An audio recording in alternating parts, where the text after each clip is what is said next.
very big and pleasant welcome to you all for joining us in this wonderful learning journey. Yes, please permit me. Let me try to see YouTube channel is up. All right. All right. So once again, I say welcome to you. My name is Kehinde Samson Ogumuyiwa. I'm going to be your moderator for this wonderful training.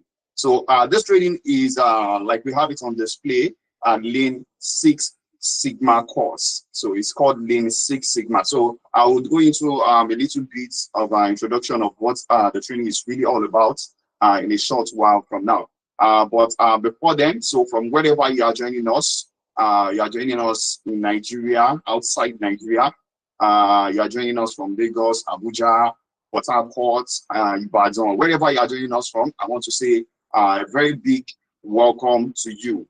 All right, so this training is brought to you courtesy CUC Concepts Training Company Limited. Yes, the name will be brought on display in a short while. So this training is brought to you courtesy CUC Concepts Training Company Limited. CUC Concept is a professional training firm. They have been into professional trainings for a couple of years now.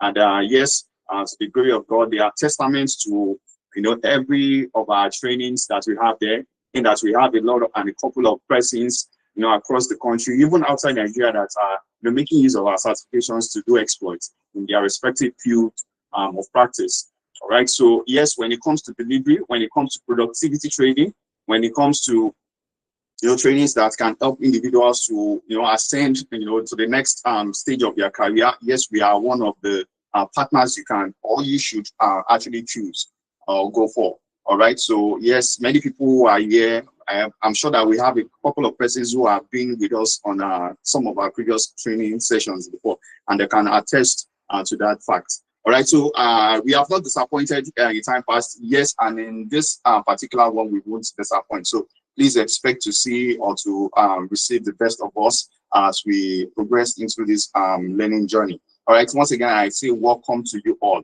All right. So from wherever we are joining us, please, if you can hear my voice, just give me a thumbs up. Let me be sure that yes, I'm communicating, that you can hear me clearly. Just give me a thumbs up. All right. Thank you so much, Samson Wale. All right. So what I want you to do for me before we move on, please just go to the comment section, introduce yourself, tell us your name, tell us where you are joining us from, and tell us what your expectation of this training is. So please, let's go to the comment section. Let's do that for me within the next minute. Tell us your name, tell us where you are joining us from, and tell us what your expectation is from this training. So please, let's do that quickly. And I want to really know if we have people who have knowledge of what Lean Six Sigma is all about. All right. So please, as you are introducing yourself, also tell us if you have, just give me a rating from 1 to 5, what your knowledge of Lean Six Sigma is all about. So tell us your name, tell us where you are joining us from, tell us what your expectation of this training is, and what is your level of knowledge of Lean Six Sigma. All right, so please let us do that within the next minute. Yes, I can see people introducing themselves already. I will join you in the comment section in a short while. All right, so like I did mention, this training promises to be a very, very engaging, a very, very interesting class. Yes, we can't really overemphasize the importance of what Lean Six Sigma is all about, but I just need to figure out to see if we have people who have knowledge of what Lean Six Sigma is all about. Yes, so please permit me to go through some of our comments. Okay, Akinrolabu Oluwasegun, sorry if I didn't pronounce the name correctly. Thank you for introducing yourself, but you didn't tell us where you are joining us from, what your expectation is, and what's your level of understanding about Six Sigma is all it is. All right, so Mr. Kalu Donald, thank you for joining us. Dada Emmanuel from Lagos, thank you for joining us. Chukwu Buka from Lagos as well, thank you for joining us. Elizabeth from Lagos, yes, I can see a couple of persons from Lagos, Ogun State. Yes, my name is Joseph Bolsom Samuel. Yes, my expectation is to upgrade and understand what the training is all about. All right, so you're in the right place actually. So I want to assume that yes, we have a couple of persons who are new to the knowledge of Lean Six Sigma. But trust me, in as much as you are working in the field, you are on the job, you're a manager, you are maybe a resource person, human resource personnel, you are in the medical field, in the finance field, in the manufacturing industry, just name it. Even in the political setting, yes, this training is actually for you, is needed by all. So yes, that leads me to giving us a brief of what leanSixSigma is really all about. So leanSixSigma, as the name implies, they actually are continuous improvements, tools. They are continuous improvement processes that provides the necessary tools for organizations, for companies to be able to upgrade, to be able to boost or to raise the capability of their business processes. So it helps organizations, businesses, project teams to be able to boost or increase the capability of their business processes. So if your business is suffering from maybe downtime, you're running on a loss, on a daily basis, Lean Six Sigma is actually a discipline tool that you can use in order to improve your business processes and quality. Yes, so there is a whole lot that the training, promise to expose us to. So please, I would implore you that you please give us your undivided attention. Yes, Omotayo. Okay, I can see your that wasn't a thumbs up. All right, so I'll get to that. So just give us your undivided attention as we dive in depth into what this Lean Six Sigma course is really all about. Yes, so we have ever-renowned resource person who is going to be doing justice to this training. Yes, he's here with us. In a short while from now, you'll be hearing from him. So it's none other person than Mr. James Faniye. So if you have been with us, on many of our management trainings, many of our engineering related trainings, then you should know the person I'm introduced now. Yes, when it comes to delivery, he's actually one of the best in the field, and his training is always superb. Yes, you would never want to miss out on any of his classes. So in a short while from now, you are going to be hearing from him. So so let me try to see if resource person is here with us already, so I can bring him on board. All right. So while that is going on, while I'm trying to bring up our resource person, yes, we are streaming live on YouTube. Those who are with me in attendance in this class are actually participants from the Google Meet and participants on the YouTube platform. Yes, we made this class open to those who are joining via YouTube, so that those who didn't meet up with the registration requirements can equally benefit from this training. So there's a whole lot that Lean Six Sigma is all about, and it's actually categorized into stages. So yes, I'll leave that to our resource person to draw more on, for a better understanding. All right. Okay, so please permit me to bring our resource person on board. So please, while that is going on, please let's keep our introductions coming in. If you have not introduced yourself, please endeavor to do so. Tell us your name, tell us where you are joining us from, what your expectation of this training is, and what your level of understanding of the Lean Six Sigma course is. All right. So please let's do that within a short while.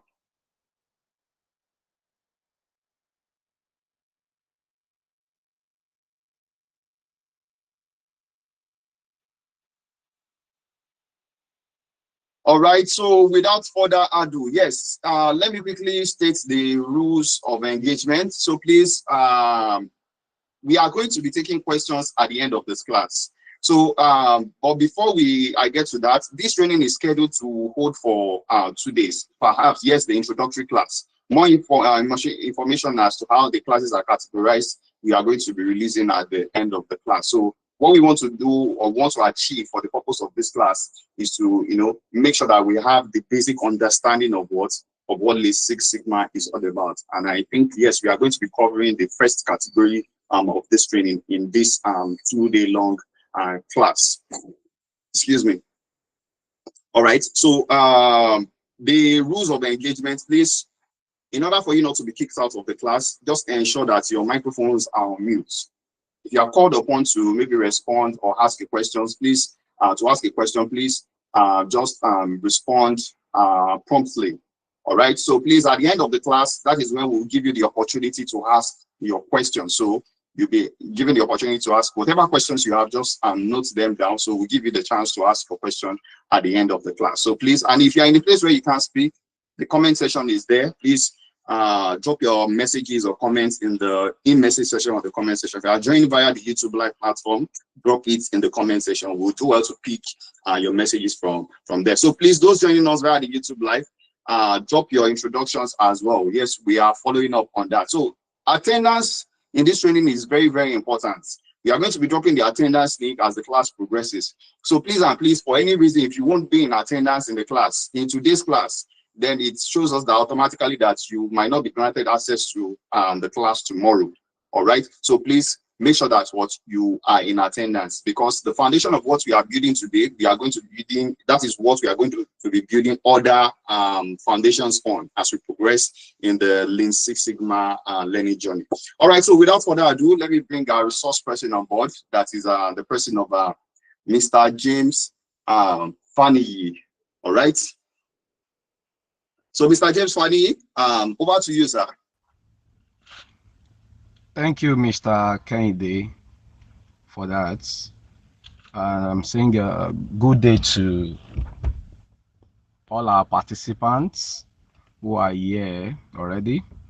So I've been introduced. My name is James Fanny. Mr. Francisco, I can see you. Thank you so much. It's been a while. Thank you so much. Mr. Francisco has been, a very good participant in most of our professional trainings, and he's been recommending subordinate colleagues for training.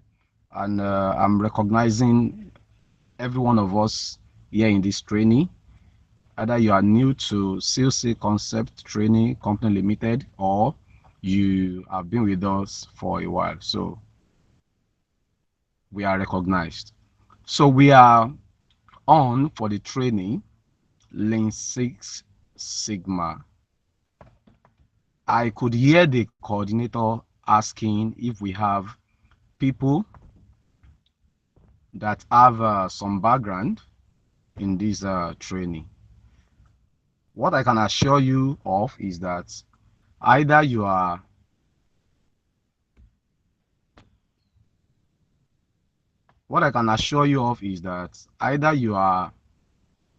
here new to the knowledge of Lean Six Sigma, or if you are here already used to the training or in the field of Lean Six Sigma, you will definitely get benefits for being in this class. So we are not here to waste your time.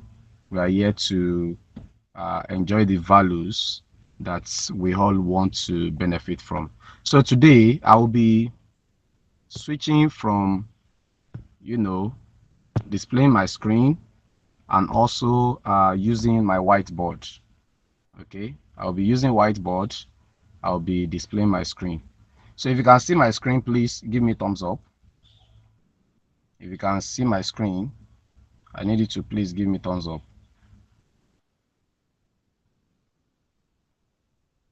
Can we see my screen? Mr. Moderator, is my screen up? Yes, your screen is up, sir. Thank you so much. Thank you so much. So please, if you cannot see my screen, anytime that you cannot see my screen, please indicate so that I won't just be talking. So thank you so much. Let's get started. So when we talk about Lean Six Sigma, we are here to learn why most businesses fail, why most, either products or services actually fall out of the markets or fall out of the patronage of people. So I want you to right now have a reflection of some products that you grew to like, but later on you actually forget about them, maybe because of they are no more giving you the values that you used to get from them. So is there anybody that wants to give me something like that? I have some product that I used to like so much, drinks, that when they came out, it was as if I opened some level of contribution in their company. So hardly will you see a day. Okay, I won't mention. Somebody mentioned a popular product here. Okay, but over time, you just discover that, man, I'm not getting. This is not how these people actually started. And then because of that, please let moderator call you before you talk. So I'm not calling you yet. So just go to the yes, just use the comment section. Okay. Somebody said meat pie generally. Okay. I won't be mentioning the names, but if you want to enjoy what people are saying, just go to the in message. So you will see there. Some people are mentioning some, products relating to detergents. They are mentioning some detergents. So you just discover that what happened to these people when they started? Oh, this happened to be the best of the best. A lot of people will rush the products. But the question is, what really make them to fall out of the market? What really made them to fall out of your interest? What made them to lose that good name, that good reputation that they have maintained with you? I really want to see what people are, you know. So let me check. I won't be reading it out. We are not here to take any product down, but we are just here to, and in case if some of them also come across this training, so perhaps they can take this as a humble feedback of, people who know their brand. So, all right, I think moderator will do justice to that. So people are complaining of background noise. So we have some products here that people are mentioning, okay, and we used to love them so much. I could see some of them that you mentioned that I can also, attest to that. Oh, I used to love them so much, but what really happened? What went wrong? So this training is going to actually what expose us to it. Now, what is the heartbeat of Lean Six Sigma? What is the heartbeat? Don't forget that this training is actually the lowest bet ever in Lean Six Sigma. That's the one introducing us to the world of Lean Six Sigma, and that is what white belt. That's what we are rooting for in this training. So, of course, you know that we will never stop until we get to the what all the values. So we don't give a half-baked knowledge.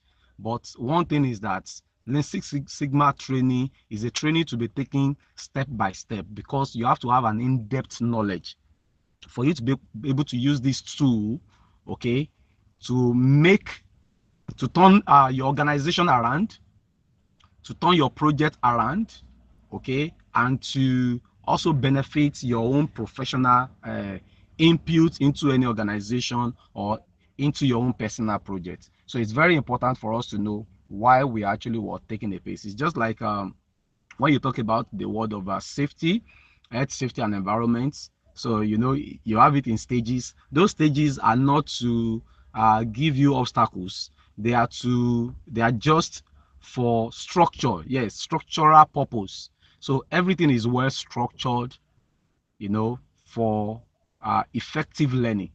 So if Lean Six Sigma is actually addressing, effectiveness and efficiency, so definitely the training itself has to practice that. And that is why in dishing it out, yes, we have to take it one step at a time.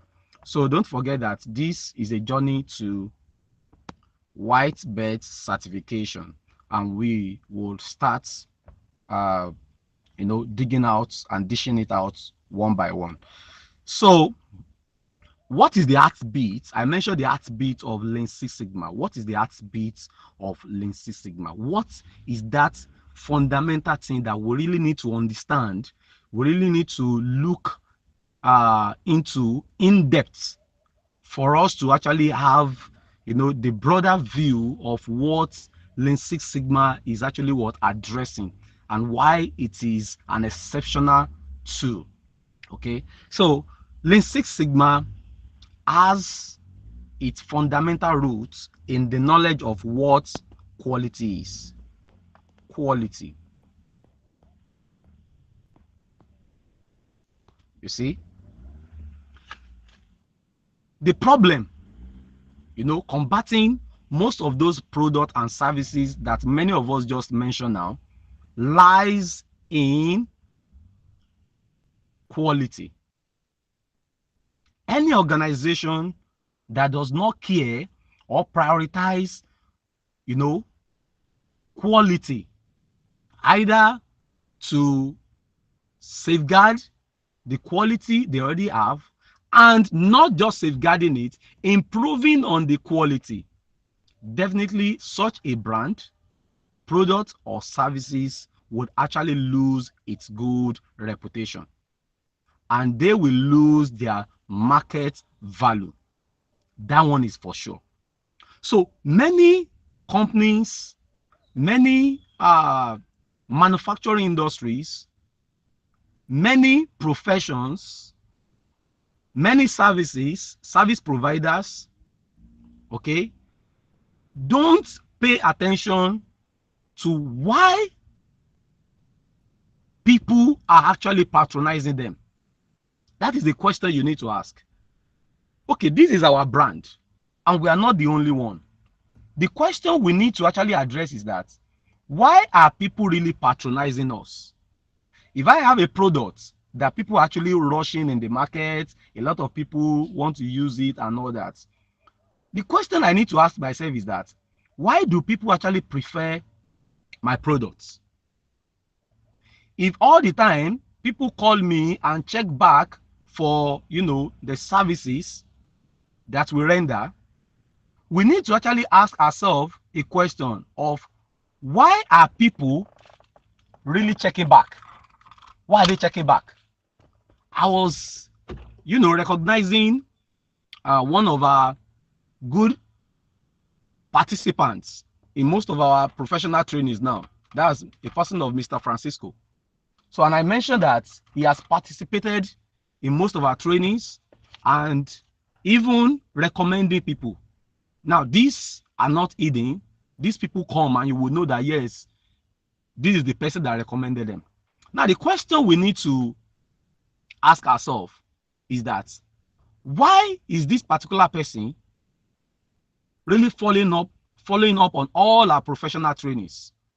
And why is it that without paying him, without engaging him financially, why is it that he's just recommending people that, oh, they need to go and do this training with these people? Okay, so let me practicalize it. Mr. Moderator, please allow Mr. Francisco to put his mic on. Are you there? Moderator? Yes, I'm here. Mr. Francisco, so allow, you have the floor, Mr. sir. Francisco to put on his mic.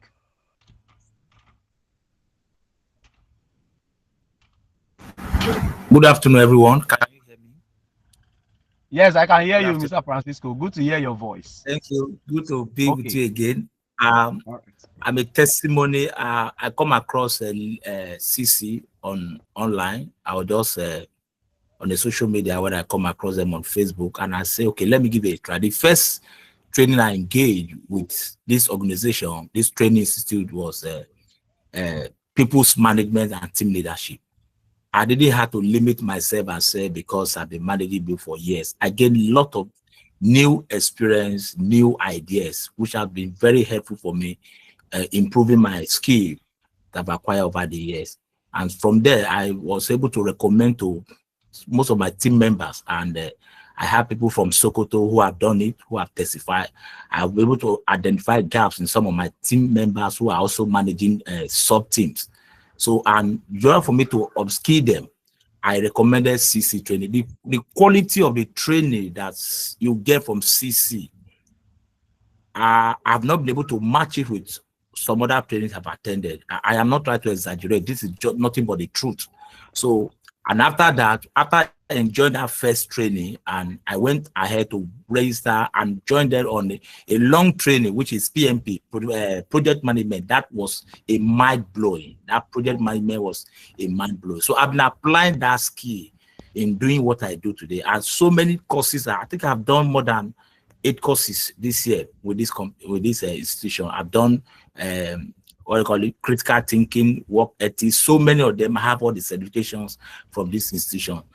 Because I see the quality of what I have gained and how it has impacted my job, and also it has helped me to improve, I decided to be bringing in my team. As I speak, I have nothing less than 7 people from my organization that are reporting, working with me as colleagues, that are recommended in this, from Abuja, from Lagos, from different locations. Almost about 7 or 8 people right now as I speak, because of quality training that I've gotten from them, and very informative. So I'm going to advise everyone here not to miss this opportunity.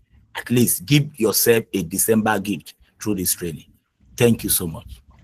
Thank you so much, Mr. Francisco. I really appreciate that. Now, you have made my work very easy. Quality. We need to understand why quality is the driving force. It is the seasoning in every product or services. If you are somebody that feel that your company actually cares so much about you, they don't want to lose you. Okay, there are people like that. People will tell you, oh, they can easily replace you and everything. I have worked in organizations where companies find it hard to replace some people. They will do everything to retain that person. They will give all sorts of offers to entice that person to stay. Why do you think it is like that? The quality of the services the person is rendering to the company is what really make you become valuable. So the value of a company, either a service provider or a company that is actually into product or service, or into product or sales, whatever may be the kind of activities going on in the company, quality is the question.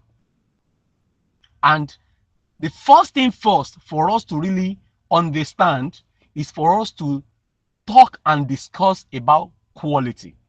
Don't forget, White Belt introduced you into leanSixSigma. So when you have a good foundation, then you can see yourself building on a solid rock when it comes to this tool. Now in the company, let's talk about different kind of people you will find in an organization when it comes to please, can you reshare your screen? Okay. Sorry to cut in. Can you please reshare your screen? So please, if you are joining, kindly don't attempt to share your screen. If we are discovered sharing your screen, you are going to be removed from the class. So please and please, let's adhere to the class instructions once we are joining in. Thank you very much. Sir, please, you can go ahead, sir. I think my screen is up, right? So what we want to look at first is quality. Now, in looking at what quality is, I want us to first look at 4 different categories of people you will find in an organization. Now, let's look at those 4 different categories. Of course, 2 or 3 people will tell me here, sincerely, who you are among these 4 people, so that we can really see what leanSixSigma is addressing. Now, the first set of people that I want to discuss about are the people I call busy people in an organization. They are busy people. Now, they are busy not because of the work. These people complain a lot. We call them complainants. They are always on fire. There is always one excuse or the other in rendering their services or in carrying out their official duties. So they complain. Is either they complain about a tool, is either they complain that something is not working properly, is either they give an excuse or anything. They always have an excuse for anything that goes wrong. So the condition for them is not always perfect. They don't see the work environment as a place where they can thrive and deliver what is expected of them. Okay? So they believe that nothing can be done perfectly because company has not provided everything that they need to do the job. They are not the type that improvise. They are not the type that believe that they have all it takes to work with their tools. I used to have a boss, you know, back then in a cement industry where I work. So this man trained me that as an engineer, you need to have your own personal tools. Having your own personal tool is not because you are rich, it's because that's what really makes you an engineer. If you don't want to frustrate yourself, if you don't want to keep on giving excuses, if you don't want to keep on answering query and all that, having to defend yourself, why not just spend your money on buying tools? And these tools still remain yours.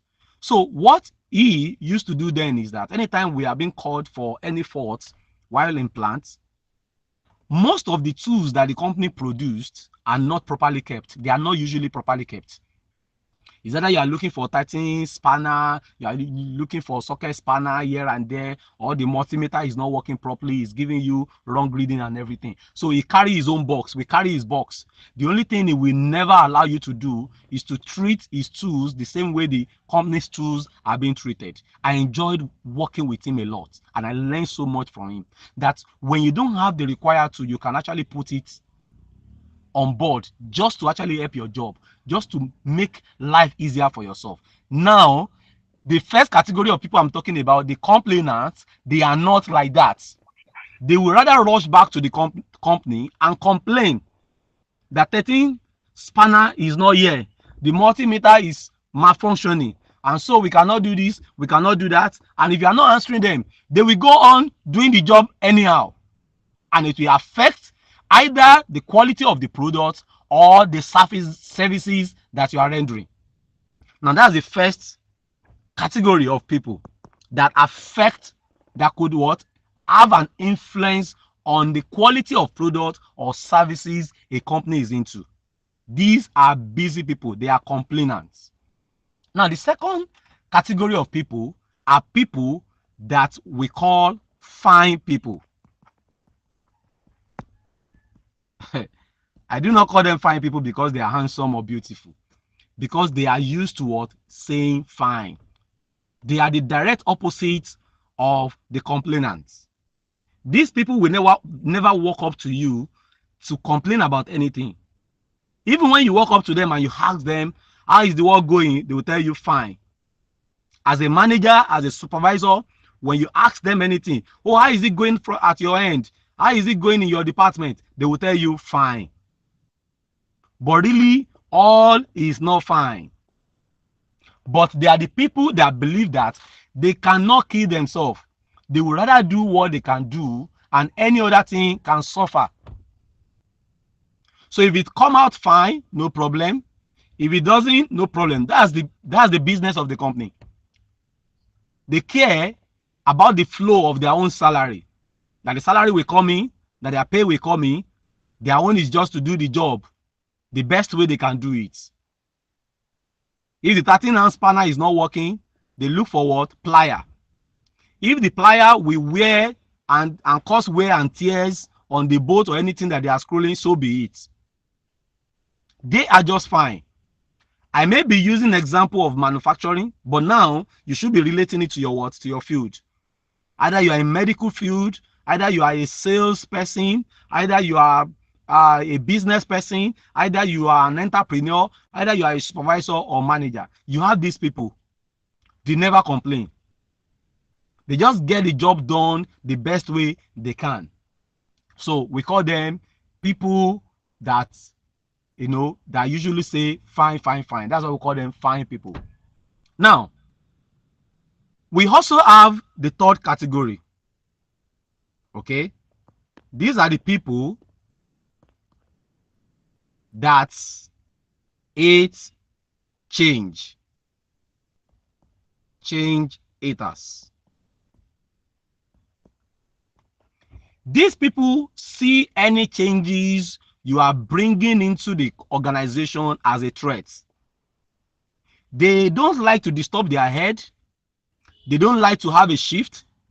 They don't like to have any alterations in the processes or in the way they do things. They hate technologies. They hate any advancements. They hate anything new. They just want to do the old. So these people hate changes. They become, once you announce that, you see that particular thing that we are using before, I think we will have to change it. Or there's this new tool that somebody introduced to us. Oh my God, you have messed up things. You will see their faces will change immediately because they just don't want to learn new things. You have them. It is another category of people that you can actually have, under you as a supervisor. Even you yourself, you can actually be such a person. And the fourth one are those people that embrace changes.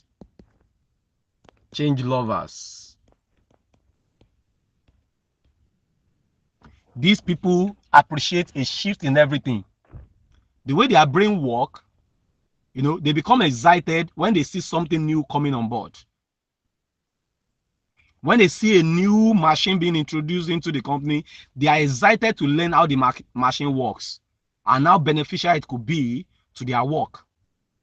When they see a new tool being taught, they love it and they want to learn it. They are eager to learn it in order for them to apply it to their job.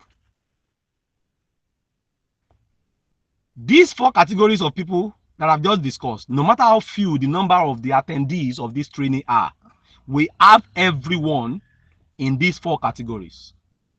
We have people who believe that no matter what, nothing can be perfect. And so they cannot deliver a product of 100% quality or a service of 100% quality. A service that the client will never come back to have any iota of complaints. Their feedback, for you to do something and be confident that the feedback will be 100% positive, because you just know that you have check all the metrics that could really signify quality. But the busy people or the complainants they don't believe that this kind of thing exists. So because of that, they only believe that, oh, if this thing is not working, there's no other way. If the tools they are using shut down, if their laptop shut down, you will not see them going to another department to say, please, can I make use of your system? I was using my own and it's got down. They will sit down at their desk until you come to ask them, what is going on here? They will tell you, oh, my system shut down, is not working. And then as a manager or supervisor, you become angry, you ask, so why couldn't you go and meet Akin? You can see that he's done with his work. Couldn't you ask him so that he can make use of his desk? And then reluctantly, they will stand up. So the question in your mind as the manager or supervisor is that, why couldn't this person use his initiative to do it? They are complainants. For them to work, you have to fix everything for them. The fine people, they don't want trouble. They don't want you to have their names in your mouth that they complain. So they are the opposite of the complainants. No matter what you ask them, everything is fine. They will just go and use what they have. And whatever result comes out, manage it like that. Even when you complain about the result they deliver, they will still say sorry. They will not tell you that, oh, it was because this tool shut down. It was because this was not working. It was because we do not have this or that. They will rather apologize, and yet they will still go and produce another mess. Either they are afraid of losing their job, either they are afraid of query or anything whatsoever. These people have a lot of psychological issue. And the change haters, these people are afraid of anything like change. We have them. There are a lot of companies today that they don't want to update themselves. They don't want to believe that things are changing.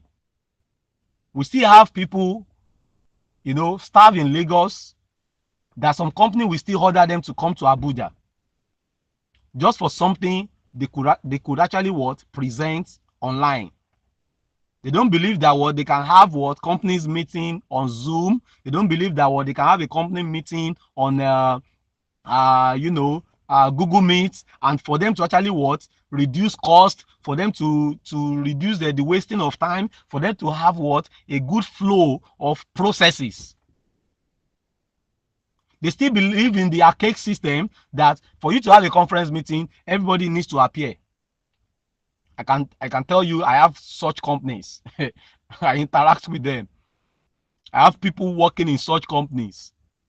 So you can imagine raising tickets for your staff. Is it the risk we want to talk about? Traveling from Lagos to what? Abuja. Not that they want to do anything that require physical presence. They could share their screen. They could, in fact, use their video. You can see their faces, for them to talk and tell you what is going on in Lagos branch, for them to say this and that, and for you to contribute anything whatsoever. If you want to audit whatever, they can share their screen. You can see anything. But yet, many companies are still not looking at that. They will waste money on flight tickets, move them down to Lagos, spend money on accommodation. Those people will leave their job they're supposed to be doing in Lagos just for them to go to that place, and the meeting will not even last more than 2 hours, and then they will fly back to Lagos. What a waste. So they don't understand that what there could be, change. The way they were doing things in 1980s, 1990s, 2000s, they still believe that what they can go on with it. Staff will complain, they will do this. The question is that, are you the one spending the money? So because they have the money, they believe that what they can lavish it. Not looking at a lot of things that is actually affecting. So if you are a manager or an executive of a company and you're on this training, so you are blessed to be here, to open you to a lot of things that are actually dragging the company back. So, and then my favorite ones, the change lovers, people that are usually excited. They love it when you introduce something new. These are people when you tell them that there will be a training. Do you know that there are some staff that hate training? Either they are paying for it or this company is going to sponsor it. Even if the company wants to sponsor it, they hate attending trainings. There are staff like that. They don't want to learn. Somebody was telling me, this person works in bank and says that they have a particular staff that always run, away from learning new tools, because they believe that when you learn new tools, it is equivalent to new job task. And because of that, he always run away. In fact, he's a man. He always run away from learning new tools. Why? So that they will not, his task will not increase. They will not say, oh, this person knows how to use that tool. Okay, please, can you go and get it done? And he immediately is quick to tell you, oh, I don't know how to use it. Oh, so he believes that he's smart. He doesn't know that he's actually destroying his career. Because whatever you learn from a company, when you are leaving that company, they are not taking it back. You progress, you move on with that skill in your professional career. So now we have discussed these 4 categories. Let me check on us now. Who will be sincere with me? I'm not here for you can give me an excuse of why it is like that, but not coming here to give us what we want to hear. Okay? If you are a combination of these 4, you can also say it. There are people that may be a combination of these 4. Okay? Maybe 2 of it. And you will tell me why you are like this, why you are like that. So moderator, can I have 2 people? Moderator, are you there? Yes, I'm here, sir. So all right, so please kindly signify if you want to respond to the So which of these question. 4 categories do you belong to? Or which combination are you? Is there anybody courageous enough that will be able to tell me? You may not mention your name. All right, kindly signify if you want to respond to the question. Do we have anybody signifying, or I should move on? Yes, you can move on, sir. Okay. Okay, so we have Titilayo. All right, okay, Titilayo, you can unmute your mic. Don't mention your surname, please. Just talk. Okay, good afternoon, Mr. James. Thank you so much for this. Yeah, personally, and I think I want to be truthful about it, I'll say sometimes I want to be at the category of fine, and I embrace change. The number 2 and 3. Reason, sometimes when you're working in an organization and you are voicing out your pain or you're giving them the feedback of what you get on the field, and you're not getting response. That puts me in that area of fine people. When they ask us, everything is fine. Since I've been saying it and nobody is responding, or we're not getting a good feedback. But I always love the fourth one. I embrace changes, because change is constant. And if you want to grow in life, you need changes. So I think perfectly that change lovers. I love to change because I aim to be better and greater in my business. Thank you. Thank you so much for that. Thank you so much. Okay. So, Thank in you. other Yes, we have words, faith. Okay, we have faith. Okay, as well. we have another person. Yes, please. Okay. Faith, you can unmute. Okay, good afternoon. Good What I would afternoon. like to say, I would like to classify myself under this category of number one. But that number one cannot be. I think it could be positive. Oh. If I look at it this way, they call it busy people. And then when you were explaining about that, you were like, busy people, they complain, but it's not like they complain, no. Because if you watch, you said two is opposite of one, right? And Yeah. then if two is opposite of one, it means two swallow a lot of things and is not really truthful about certain feelings, about certain stuff. But one now, being that one is opposite of two, it means that one will just want to talk and say, this thing is itching here, oh, and then we really have to look into this. It's We're not talking about necessary. habitual. Yeah, but if habitual, if things are, if that spinal, if the company doesn't want to buy spinal for that engineer to do his job, company needs to provide spinal for everybody. Oh. Do you Good. understand? And Good. you can buy your own spinal, yes. But if you now see your partner that cannot afford to buy his own spinal, and then he's always borrowing your own, or he's always crying and you're feeling his pain, wouldn't you want to speak on behalf of that person and say, company, buy spinal for A now, even though I have my own? Do you Okay. understand? Then I also love number four. Number four, yes, I embrace changes because we love innovation. Where the company I work with, we believe in innovation, like bringing new ideas all the time, implementing it to work. I love that. Even me personally, I love to try my own new ideas, thinking outside the box to get the work done. We do all that. When we do all that to get the results, it doesn't mean that we wouldn't want to just tell the company, there's things that you are lacking, no, let's do it this way, whatever way. Oh. And then that's where you can now find yourself a little bit in that one, but not in a negative light though.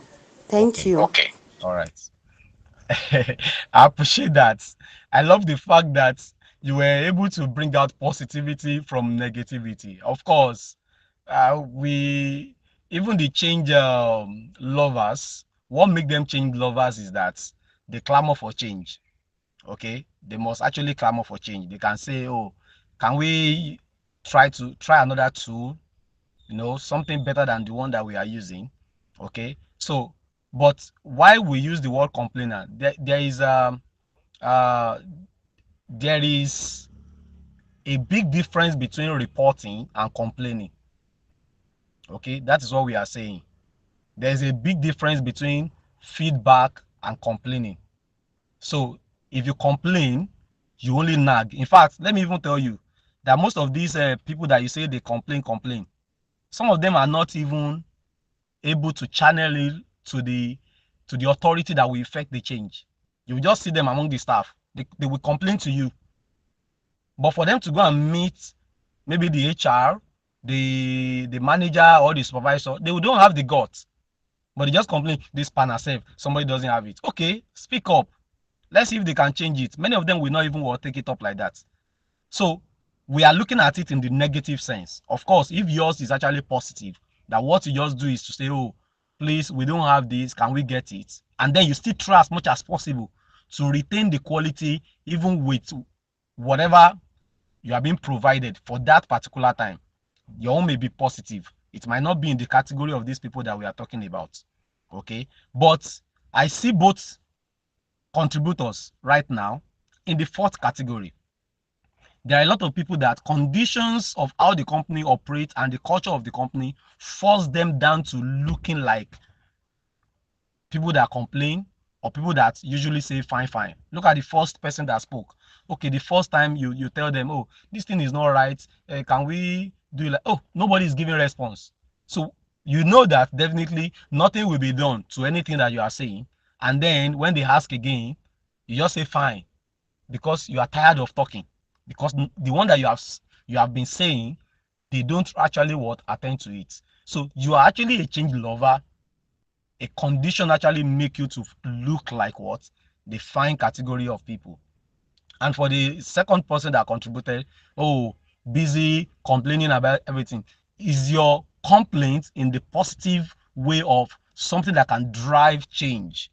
If that's the case, you are in the fourth category. The number one people that we call complainants is not that they want change. It's not that they want the process to actually change. They are just filled with excuses. That's what we are saying. People that they don't want to feel that maybe they need to do something to make things better. Something must always take responsibility for their failure, for not doing something right. So those are the people that we analyzed in the first one. So having said that, thank you for your openness and your contribution.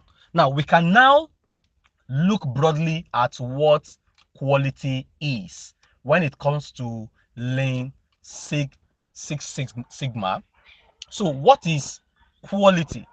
We have seen by these four categories of people that quality is not just about implementing some new tools or introducing a new methodology in a company.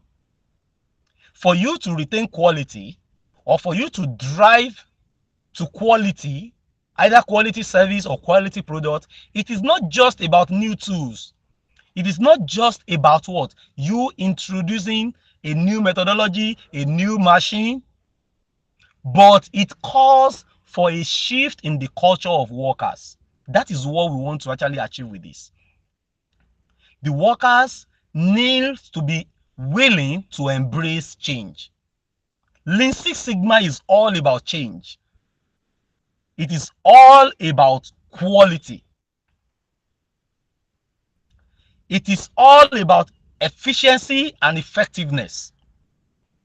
And without change, this may not be achievable.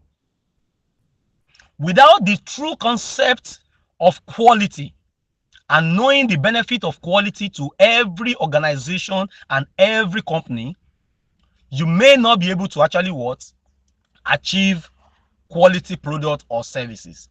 And that is why we need to know that having quality product or services require not just only new tools or methodology to be introduced into the company, but a shift in the culture of the workers. They need to actually be change lovers. They need to be willing to learn new skills that can be of benefit to the company. They need to be willing to learn new tools that can be of benefit to the company. Because if these things, trust me, you can't, in fact, if you bring Lean Six Sigma training into any company and the company is filled with, they change haters, they will just be there. Their heart won't be open to it. I could recall back then in when I was working in Dangote. So I was working in Obajana, and the project of EBC cement plants was ongoing. As at that time, I was in the academy. That's Dangote Academy. That was the first set. I'm talking of 2009, 2010. And then we're in Obajana there. Some of us in the academy, in fact, almost all the academy guys, also participated in the ongoing constructions and work at EBC. That's EBC cement plant in Ogun State. But before we went there, they subject us to training. This one was not just academic training. We benefited from that training with the staff that are already working. So we're looking at the quality of how to achieve quality in the cement production. Okay, Either you are using the wet system or dry system. They will go and take the sample, will analyze it. Okay, this cement, if they miss it, how long will it take to set? What is responsible for that? What is the amount of temperature? You know, all these things. We're just experimenting. It actually opened me a lot. So this thing that people will just buy cement and they are just using. So this thing require a lot of work like this. The quality control is the backbone of any company. If sales a concept is just doing training and then you are just rolling training out and everything, I don't think we are going to have what the likes of Mr. Francisco and some other people who have attended training before and then they are back to say, okay, fine, I want to attend this training. Your quality will always drive, you know, people back and give you the good name. There are many companies today that when you look at the amount they are spending on marketing is negligibly what small. It's nothing to write home about. Why? And they are making huge sales despite the fact that they are spending less on marketing.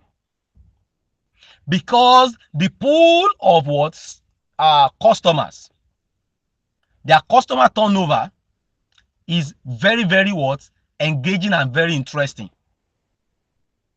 They are not losing customers, and those ones that have been retained are actually what bringing in what new customers. So they have automatically what employed their satisfied customers, their satisfied clients to be their marketers without being paid.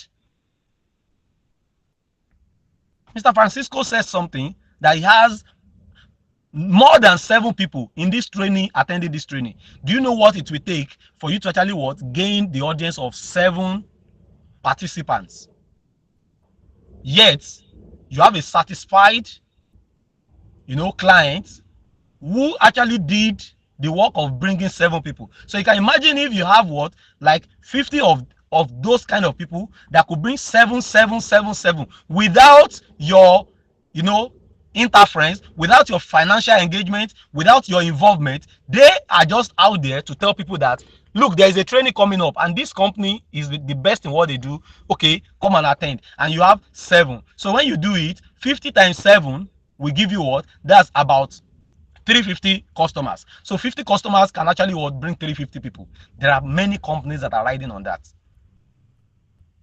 And there are many companies that, because of their poor quality, they can only trick people to patronize them just once. Okay, people will say, if you fool me once, you are a fool. But if you fool me twice, I am the fool now. So you can only fool them to buy the product once. Once they buy it and they do like, boy, what is this? They never come back. Not that they will not come back alone. When they see other people that want to try that product, they will warn them. I've tried it before. Don't dare. You will be wasting your money. That's quality. So quality is all about company, you know, trying to make your organization perform as your stakeholders required. Meeting up the expectations of the stakeholders. Quality.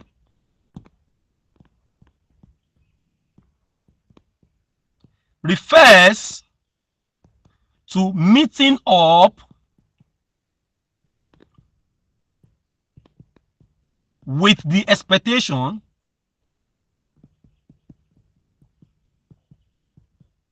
expectations of the stakeholders.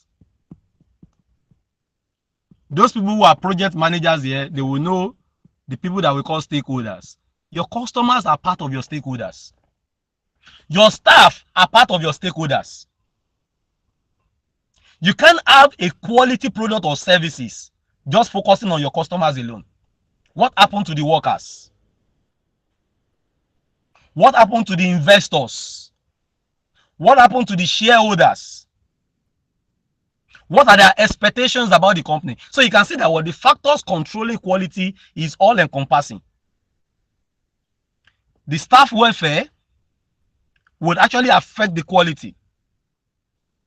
There's this particular thing that the company, that's the cement plant. You know, I was just trying to avoid mentioning names and names like that. Not that I'm actually marketing the company where I work then. So the company normally set what we call targets. They have daily targets, they have yearly target and all that. Now, these targets are like incentives to encourage and motivate the staff. Whenever they set these targets, everybody want to ensure that no machines actually fail, so that we can meet up with the target of production. We want to ensure that there is no wastage in the production line. Everyone wants to do their job. They want to put all hands on deck to achieve the quality of the products, the quality of our targeted production rates, the quality of the target that has been set by the company. Now, these are the staff. If you are going to say now that what contributes to the quality delivery of this company, because the staff are motivated, they are well taken care of. And when we say that Lean Six Sigma is all encompassing, this is what we are talking about. So quality is all about making your organization perform according to your stakeholders' expectation.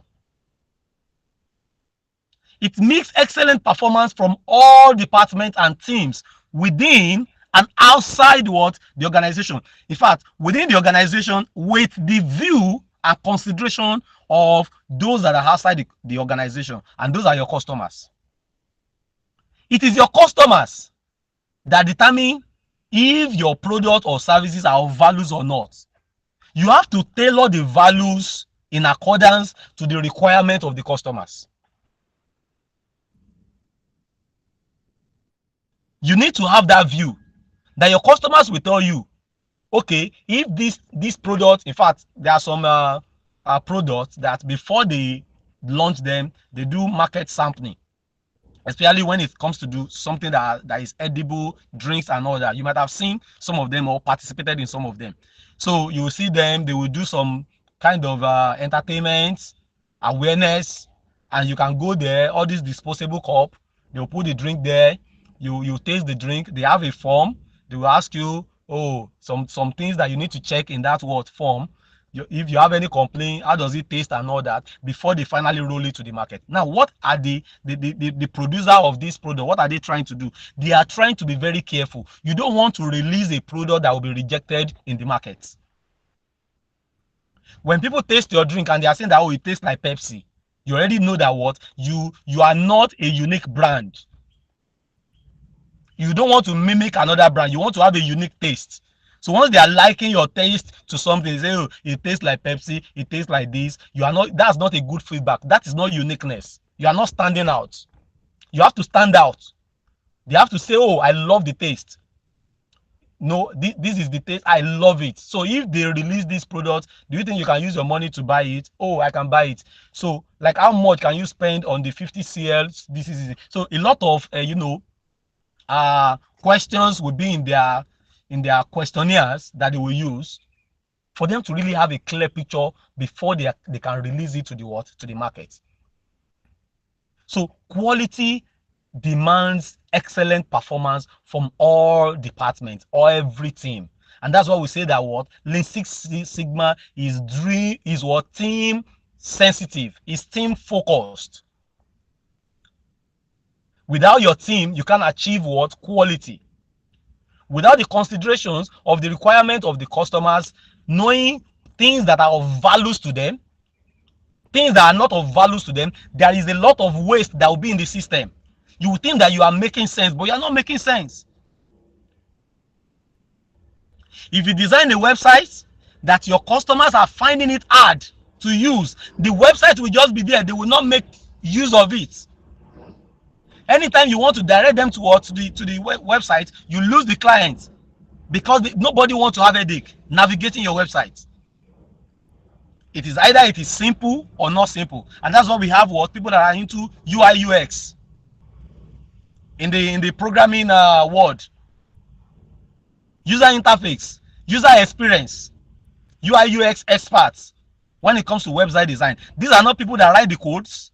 These are the people that look into the experience, the values that the website or the what app or the digital product, the values it will render or offer to those customers that you have targeted.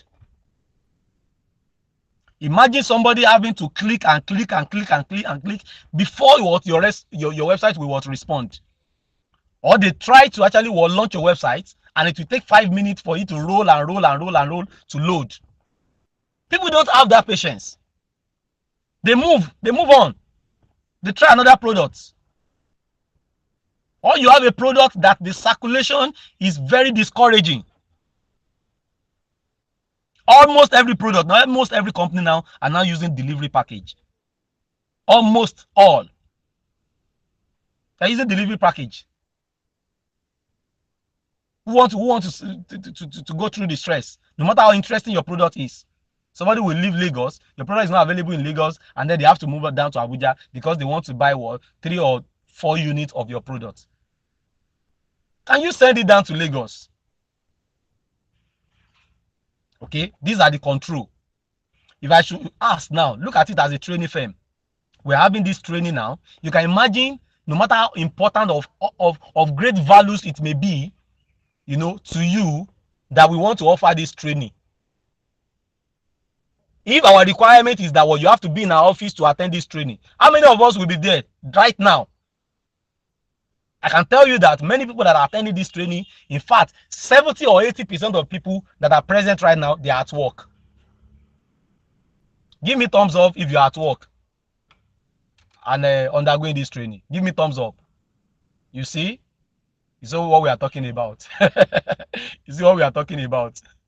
You can imagine if the condition to attend this training is that you have to move down to our office in Lagos to attend this training. You may hardly see 5 people. Okay? So that's what we are talking about. A company must actually adjust to change. What is the change now? The change now is that our training can be done virtually. Find a way to make people attend without affecting them hugely with their plans. Let them attend from their own comfort zone and everything. So it's all encompassing when it comes to quality. So let's talk about what leanSixSigma address when it comes to quality. What are the 3? There are 3 categories of things that we want to do with qualities in leanSixSigma. Okay, 3 categories. I have my slide, so you can see that like I said, today might be a lot of a whiteboard. So I have my slide here. I have my slide, but I have to use I have to use my whiteboard more today because it's it's training. It's not just it's practical. We have to go practical. We have to dig deep so that by the time we begin to flow with the slide, it will be a very, very easy work. So there are 3 categories of things we want to do with quality. leanSixSigma want to show you that you need to establish quality. You need to build on it. How do you build on it, even if you have a quality ongoing and working for your company? And how do you control it? Establish it, build on it, control it. These are the 3 things we want to do. Because quality is not an end. There is no end to quality. Pursuit for quality has no end in a company. Let me put it that way. The pursuit of quality is a constant thing. It requires constant improvement. There are many people that have been with our company years back. Those are the people that can attest to some things they have seen that have improved. Every company that wants to grow must not rely on their quality or their standard of yesterday. You need to actually bring an improvement on board. You need to give them, your clients or customers, a sense of what? Change. A sense of something new.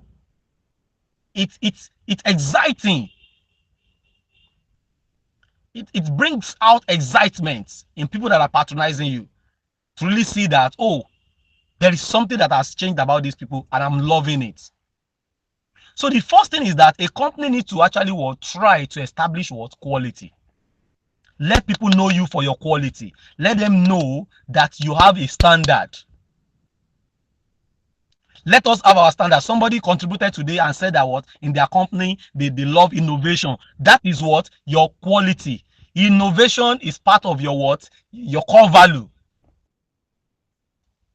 Now, this quality does not end. We need to build on it. There must be a continuous improvement. That's what we are talking about. A continuous improvement is a daily pursuit. The struggle with quality is daily pursuit. You don't want to taste, I don't want to mention name. Somebody was complaining about a meat pie now. Okay, somebody wrote in the comment section and was complaining about meat pie that they have lost their values. Well, I don't know, but there are some meat pie, like somebody I know that is a very, very good plug. I'm not advertising. I don't even know the person. I don't even have the person's contact. But there's somebody's meat pie that I tasted, months back. I could attest to what you are saying. That, so I could still see this kind of meat pie. Because most of the meat pie now, they are now scam. You don't even know what is inside there. You cannot even call it meat. But many of us could remember when meat pie was meat pie. You will bite the meat. You will enjoy it. Like you will know that, yes, this is meat pie and not a scam. So when you have quality shouldn't drop. You need to improve on it. Why many of us wrote those products when I was starting this class that, which product? I don't want to mention name. I don't want it to be like I'm spoiling a particular brand. But there are many products that it pains me so much that they drop their quality. Why do you have to drop your quality? Even though if there's inflation, when we talk to company, about quality, it is better you drop the size. It is better you drop the quantity. You sacrifice quantity for quality. Because many of your loyal clients, they will still stick with you. They will stay with you. I know some people that did training with us like 5 years ago. So then they did not acquire their certification. And some of them chatted back recently. I want to acquire my certificates. And they were expecting that, the values that it was, offered 5 years ago is what they will meet. That does not work. It can't. So we maintain the quality, improve on quality. The only thing that may change may be the price. It is better to sacrifice the price. It is better to sacrifice the quantity. If your product used to be big and you now say that, okay, fine, because of the inflation and everything, you still produce that big size, but you have a smaller size that people can go for. There are many products now that are really exploring that. So that it will not be as if they are kicking people out from patronizing them. They will produce a smaller size. Look at Coca-Cola, look at all these small drinks. It was when we had we experienced increase in the price of most of those drinks that they started producing a smaller plastic bottle. So that if you still have if you are used to buying a drink 100 naira 150 in those days, you will not say because it's now 500 naira now. Because of that, you don't want to taste it. So they help you to produce a smaller one. You may not have your feel, but you still have the taste. And the taste must still be as quality as anything. Even if it's a drop of it that will enter your mouth, it has to speak quality that you are known for. Some drinks I was addicted to, like, this is beautiful, so refreshing. They just drop the taste they drop the quality, and because of that, a lot of people ran away from. So of what essence? So when you establish the quality, you have to what? Maintain it. You have to improve on it. You have to make it better. It must not be static, because even if it's static, you will still fade. And then you have to put control in check. What is this control talking about? We don't want variability. You don't want defects. If my company is into small chops and we deliver nationwide, people that will eat our small chops in Abuja, they must not have a different taste when they get to Lagos to buy it. I won't mention the company. There is a company today, they are no more. Fast food, they are into fast food. You may know them, but I don't want to mention them. Franchising, but not monitoring what? The quality. They couldn't control the quality. So you will see their name when you get to this location. Enter that place. What you will eat will be different from what the taste of the same product, or bearing the same name. You can imagine. You can imagine. Let's take an example. Coca-Cola is not like that, but I want to take an example of a known product. Just imagine if you could take what? Coca-Cola, and then the one you buy in Abuja, the way it tastes is different from the one you buy in Lagos. Are you not going to have problem with it? Coca-Cola has been a product that has maintained its name over the years. They have faced a lot of challenges. You can see the branding that is another branding that is ongoing now. So in those days, it used to be customizing people's name on the bottle. Now they are customizing. They are making it feel like you have to gift people Coca-Cola. So you want to buy Coca-Cola now to gift your neighbor.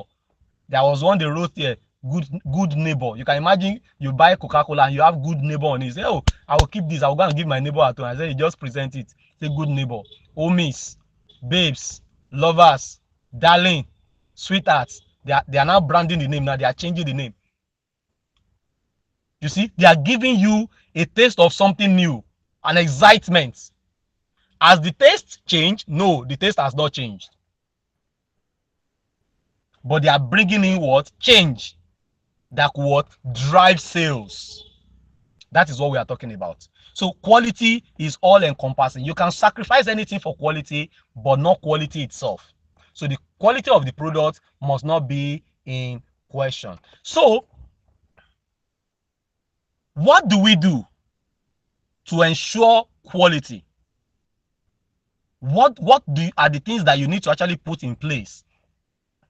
What does the leanSixSigma actually address for us to actually what? Put what? Quality in place. Now, one thing we need to know is that what? There are KPIs and metrics, okay, that you can use to determine qualities. So when we talk about KPIs, we are talking about key performance indicators, okay, that could actually what? Show you or help you to monitor the performance of your products. And that can actually help you to know if the quality is of question or if the quality is still intact. Most of these metrics are sales. Our sales, the sales of a company can actually signify to them if there is a problem. We know, the rate of sales every month. So if there's a particular month, after checking all the factors, based on the need for our products, and then we see that what? The sales actually what? Drop. That can actually speak volume about something that might have happened to the quality. So sales can be among the quality metrics that can actually make us to check if something is wrong or if something is actually what? In place. The customer satisfaction.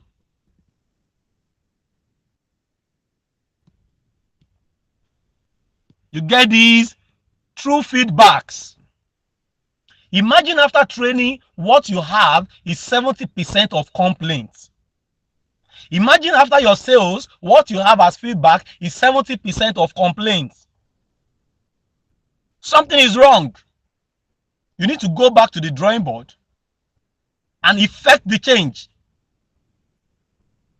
The customer satisfaction will tell us if we are doing fine. Don't forget, when we are defining what quality is, quality or what value is. Value is what your customer call values. Whatever your customers find valuable is the value. So the taste of your customer is the value. The satisfaction of your customer is the value. The needs of your customer is the value. So the feedback of your customers can be used to filter either there is a question on our quality now or not.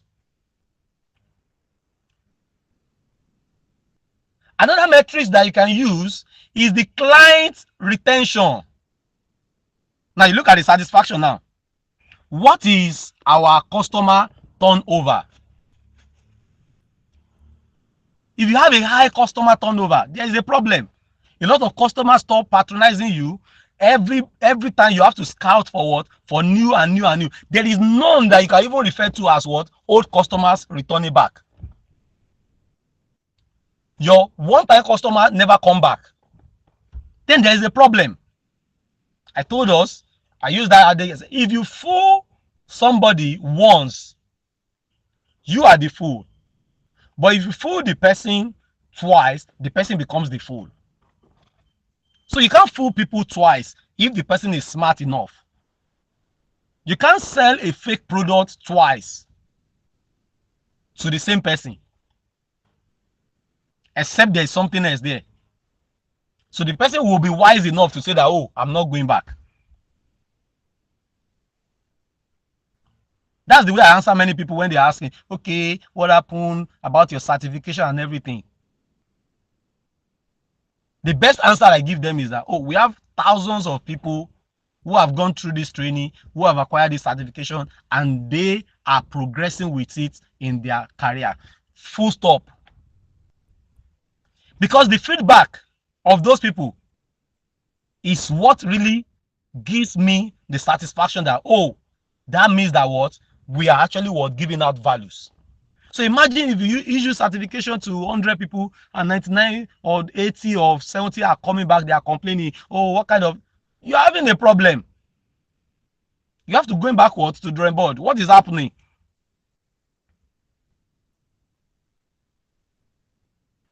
So you use your customer retention, the client retention, as a metric for quality. You don't need to stress yourself.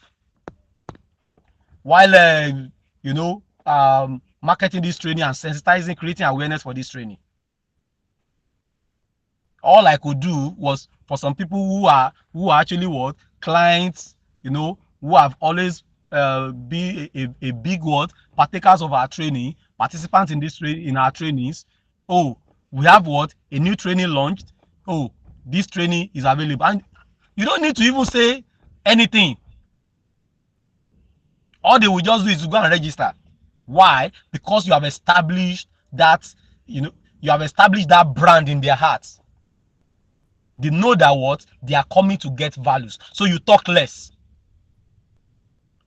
So the client retention can actually also question the quality of your product or services. So to ensure quality, what are the things that need to be put in place? What is our vision for quality? The vision. What is our vision for quality? What is quality in our own definition? When you look at some drinks, they say, oh, they want to give you a refreshing taste. So how refreshing is our drink? Some company will tell you that what? They want to make their product affordable. How affordable our product? Now, these are the definition they are giving to their own quality. We want to be able to what? Help company fix their productivity issue. This may be what? Another vision for a company that is into training or services. So you need to put in check the vision if you will actually what? Uphold what? Quality. The right system. Do we have the right system? The system talks about the processes, the procedures, how we carry out either our production or the way we render our services, how things are done by the company. That's what we are talking about. By the time we progress with this training, you will see there are a lot of processes in the company that are just waste of time. They have no values. They render no values. They contribute to what? Wasting of funds. They are contributing to what? Stress. They demotivate your customers, your staff. They waste time. They have no values. Yet we have some companies that have been practicing this for years, and for the fact that they have been doing it for years, they never for once would sit down to check and say this thing is not needed in this system, so why are we still using it? There are some things you see some companies doing. You question, why are you doing this? They cannot explain why they are doing it. In fact, the dumbest answer you will have is that what? Yes, we have been doing it for years. That's the most stupid answer to give to justify why you are doing something. Why are you doing this? You should be able to explain. Oh, we do this because in the course of our production, the product has to pass through this particular channel, go through this particular channel, so that we can create so and everything. Something meaningful, something that shows that if it is not done, you won't deliver quality. But if you can deliver quality, you can achieve your goal without going through that particular thing. So why are you doing it? Speak to some people. Oh, I will be traveling there this weekend. Our company, we want to, okay, they said there is a meeting in Abuja, like I used in the beginning of this training. Okay, you have a meeting in Abuja. So what's the meeting all about? Oh, we just want to discuss our challenges in our branch. You want to discuss the challenges in your branch. Can't you do that on a virtual meeting? Our company don't normally do virtual meeting. No, we need to be there physically. Okay, now that you are going now, what are the things that will be in place? Somebody would have to stand in for my duty. So the manager and the accountants are the one that will be traveling to attend this meeting. Okay, what will be the cost? Oh, they will pay for our flight to and fro from Lagos to Abuja. Okay, they will pay for your flight. What about accommodation? Oh, they will secure our accommodation there. By the time you begin to analyze the finances that are in place, you will know that what these people, either they have heads. I'm talking about the executive, the director of the company. Either they are not using their head, or they are not embracing changes. This is a waste of process. The security of your staff alone, the stress alone is enough for you to know that that kind of system is now obsolete. They can sit down in their office and present and talk about the challenges of their branch. And right there, you will prefer solution and make suggestions. Why do they have to travel that long from Lagos to Abuja? Just for them to show up and be saying something that they could say, via virtual meeting. So the system must be right. The process must be put in place. That's what leanSixSigma is actually addressing. Addressing things that waste time in the processes, streamlining the processes toward value-driven processes, while we use Six Sigma to address the complex issues that may cause defects or variability in the already streamlined process. So we are coming there. So the right system has to be in place, and then the culture of continuous improvement. Continuous improvement. Whatever we are doing now, we can always do better.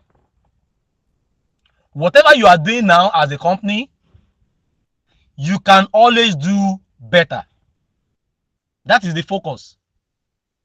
So if we are to look at the reason for quality with everything that we have said, we will see that what? Quality is needed to survive and thrive in the marketplace. That is why quality is needed. You don't want to fall back. You don't want to become history. And for you to have a trusted brand, continuous sales, customer retention, these are reasons for what? Quality. And that is what the focus of leanSixSigma. For us to actually deliver values, we must what? Be quality what? Minded. So let's enlist the what? The benefits. Everything now that we have said so far, with the view, with the quality. What do we want to achieve? If we are able to put quality in place, what are the things that will be the end goal, the benefits? And then we begin to see the importance, the tool that we are training on, Lean Six Sigma. So the quality, in order to focus on it, we need to know that these are the things that we are going to have as benefits if we are quality driven, if we are quality minded as a company. So the first one, cost reduction.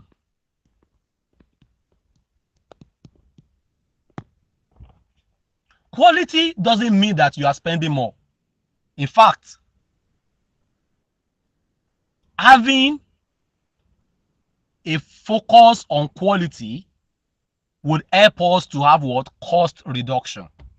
Because we will be able to actually what? Remove things that are wasteful in the process. We'll be able to streamline our process to only things that are value driven. So there will be cost reduction. You won't spend anyhow on things that may not really what? Bring values at all. Let me give us some instance. I believe I pray the improvement actually comes. Improvement actually comes. And it's not just about prayer.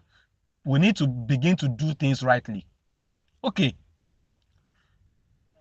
Let's look at some of the university system, especially when they have new intake. That's the freshers. Maybe you have 100 level students and everything. They are still using that system, and I don't know why they are still using it. Most of the universities, most universities now have a working and a standard website where students can do a whole lot. For example, your website, if you want students to upload their O-level results, you know everything that they need, their documents that will actually what? Need to be checked as they are coming into the school.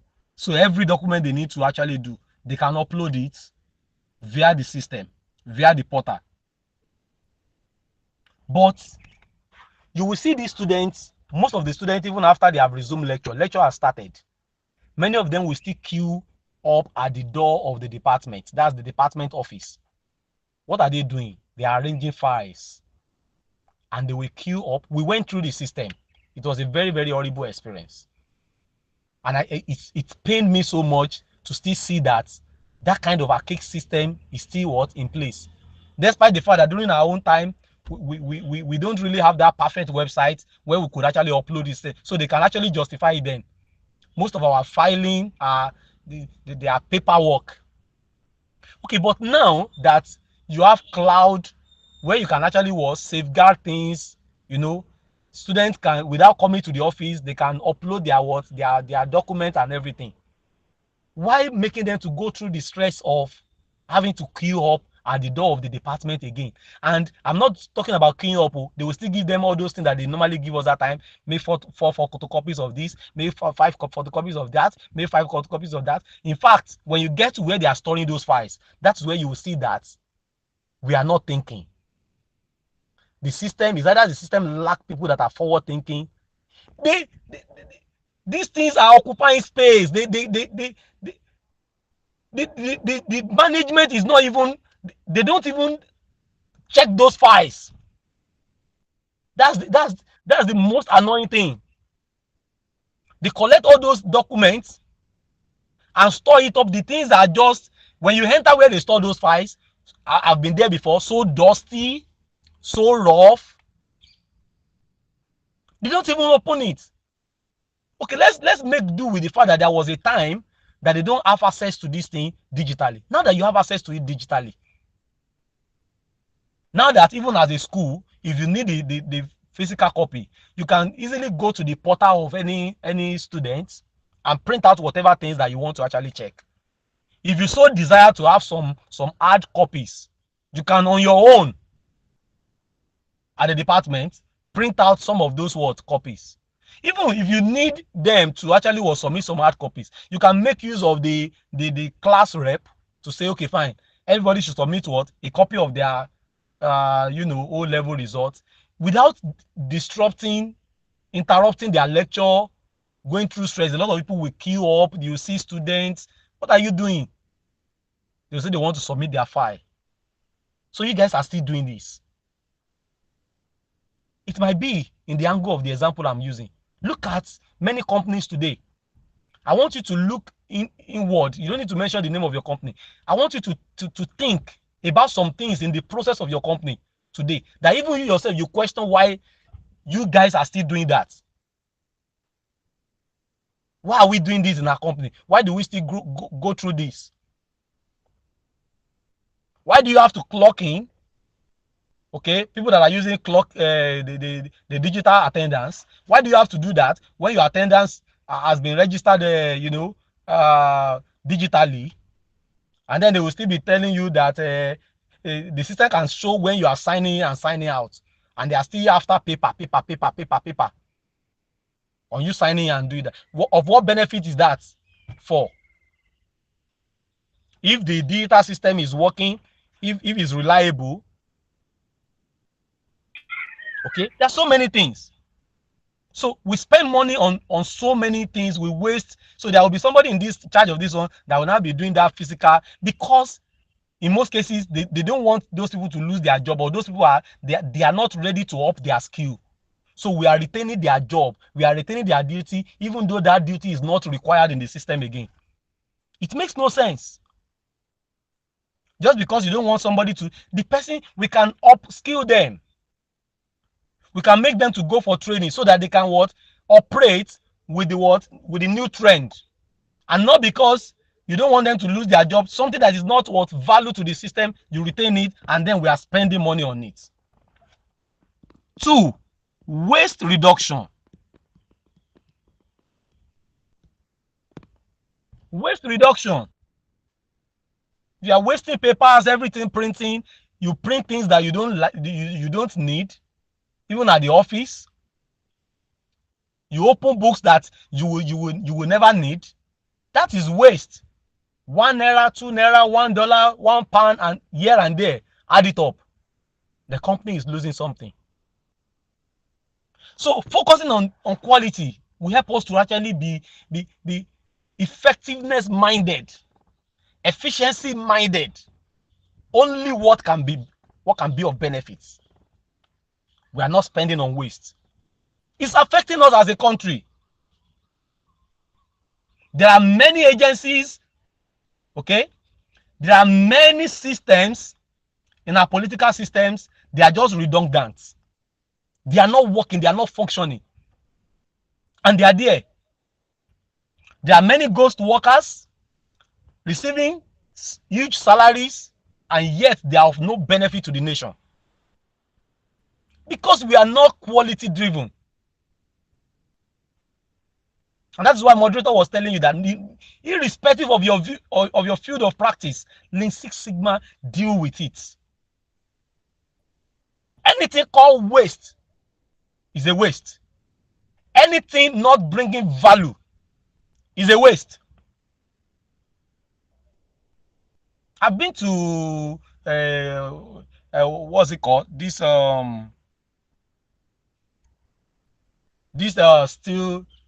steel plants at Kogi State. Okay, I forgot the name. The steel plant, the nation's steel plant that Is it have been Ajakuta? expanding. Ajakuta, Ajakuta, God bless you. Thank you. Ajakuta. I personally visited there. In fact, I have the privilege. It's one of the excursion, that Dangote took us through back then in Kogi State. You will be pained why many people are jobless in this nation, and we have a place like Ajakuta looking like forest, looking like a deserted place. But guess what? There were still, except if they have stopped it, back then they still research that what some people are still receiving salary and everything. Why nothing is going on there? I visited there, not hearsay. I was there. You will almost share this. Do you know the quality of the steels that are in that place? Of, you know, quality steel. Everything God bless this country with, they are quality. They can stand the test of the whole world standard. Abandoned.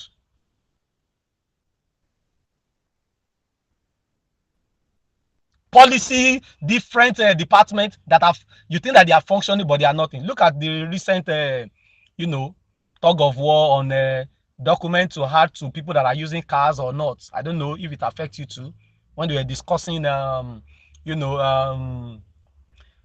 was it called? That you are going to be getting permits, tinted permit that you did not do, factory, some cars that come with some factory tinted. There are some cars that the back seats, so the windscreen at the back seats, they are just tinted, not really fully tinted like that. They say you have to obtain a tint permit and all that. Thank God that right now it is on a pause. That doesn't mean that your country cannot bring it up again tomorrow. A lot of waste. So why the need for this? I look at some document. I was asking somebody, why do you have to have proof of ownership? And they will still tell you to go and obtain CMR. What is the functionality of CMR? What is CMR meant for that proof of ownership cannot do? Proof of ownership, I'm the owner, the right owner of this car. CMR, police want to check. Hope is not a stolen vehicle. Everything that you enter into CMR form is what want to prove. Just want to prove that what you are the owner. So what is the difference? Waste. Error reduction. Error reduction. I gave you some example of when I was working in a Obayano cement plant that we wanted to go to Ibese, and then they make us to go through what a particular training where you have to learn the quality of cement and all that. There's also a system in the packing plants. Okay, I think that's also a perfect example in the cement packing plant. Now, so what do? We have load cells that when the cement is coming, the loader, okay, is the one that will fill up the bag. So they are like they have like 8 sprouts or 8 mouths thereabouts, something of different mouths, and it can rotate. Okay, you can just imagine something. So cement is coming out from this mouth, and they're about 8. So the operator will be there holding the bag. So the mouth will turn, you put the bag, it will fill it up. With the setting, every bag of cement needs to be of 50 kg. But because we know that there might be error, so immediately this bag of cement is being what? Filled up. And the system sends that this is already 50 kg. There is a conveyor belt. So it will drop on this conveyor belt. And on this conveyor belt, let me give you the perfect look. Okay. So on this conveyor belt, we have a breakage. In this place, we have what we call load cell. Load cell or a balance that will sense what is the weight of this bag that is coming. So you see that now. We are talking about error reduction. You won't be happy as a client who buy a bag of cement and they wrote 50 kg on it. Some people are so crazy, they can measure it. Some people can have loader in there. Some people carry out experiments sometimes. I had there was a video I watched. You know, recently people are complaining about the quality of petrol now that we have Dangote refinery and all that. So for us to really know the quality petrol, I have somebody who made content about it. He spent money. You can imagine the length that people can go. He bought two Tiger generator, new. Obtained Dangote fuel, the fuel from Dangote refinery. I will not mention the other one. He obtained that one also, the popular one that all of us used to say, oh, before Dangote refinery, that's where many people love to buy their fuel. He obtained that one too. He want to really prove. And he obtained the same quantity, 1 liter. Pour it in the two new generator of the same type, and started the generator the same time and say, let us see how long this fuel will last for us to know which one burns quickly and which one is what of better quality. Okay, and in that experiment, Dangote, fuel lasted, like, the gap it gave the other fuel was about 30% more, like 30% more. It is quite much more efficient, about 30% more than the other fuel. Do you need to actually what? Talk too much? You don't need to talk too much. That experiment says it all. And many people have discovered that. So, whether you like it or not, some clients are actually watching out for the error. No matter how minute it is, they will know. And by the time they will give back their feedback, you will be surprised. So, Dangote normally obtain error reduction in the size and the content of their bag through this particular system. So once this is the packing lot, anything that flow, the cement bag needs to flow like this, come like this, okay, pass through this place and come into the lorry. So the lorry is parked somewhere here where you can be loading the truck and all that. So once the bag drop from this loader and it reach this load cell is configured to sense the bag of the cement.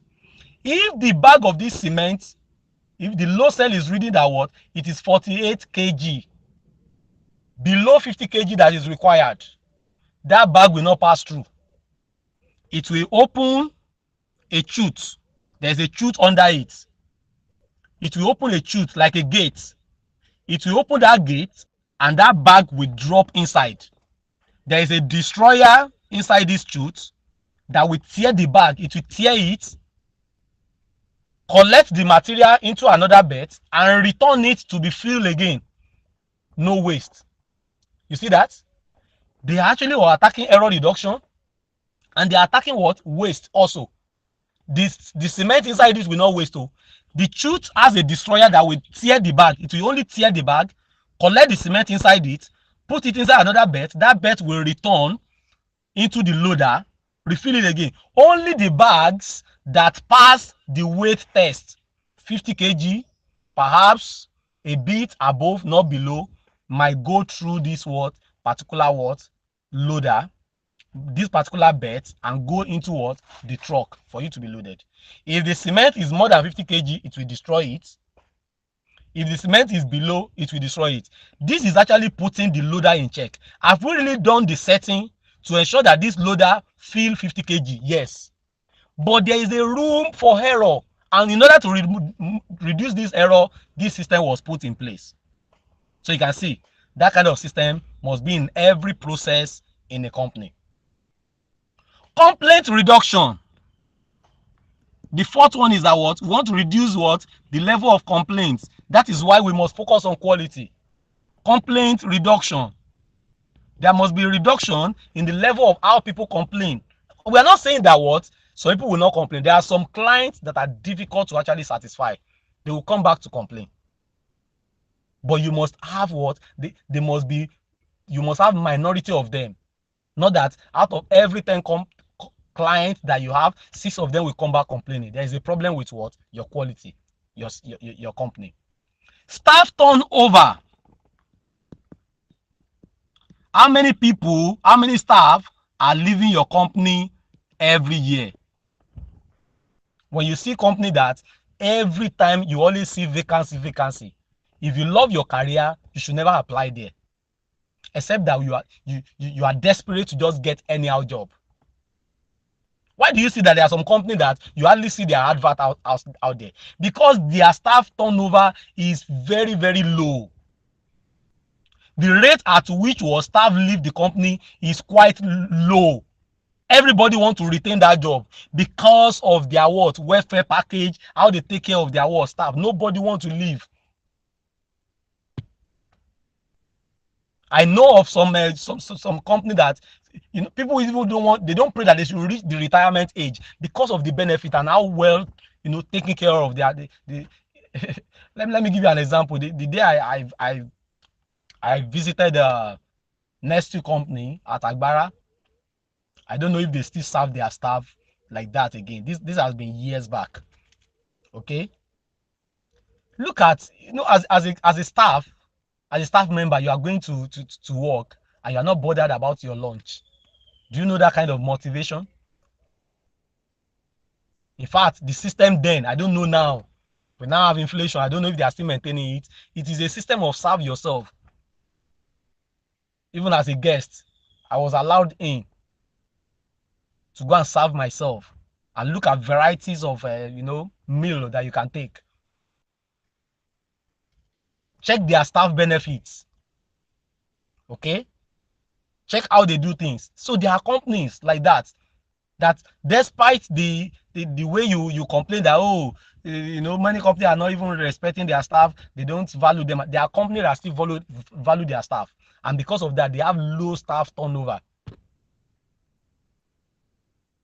and the quality of their product keep on increasing, because you never want to receive any query. You don't want to lose that job. Increasing savings in time. If you want to save time management. Time management. That is why we have to be what? Quality driven. Time management is key. We want to rather invest our money on something meaningful than for us to just what? Waste money, waste time. CSAT. Your CSAT and your ESAT. Customer satisfaction and employee satisfaction. That is what a very great metrics to measure quality also. How satisfied are our customers? How satisfied are the clients? All these things are things that what we have in being quality focused or quality driven.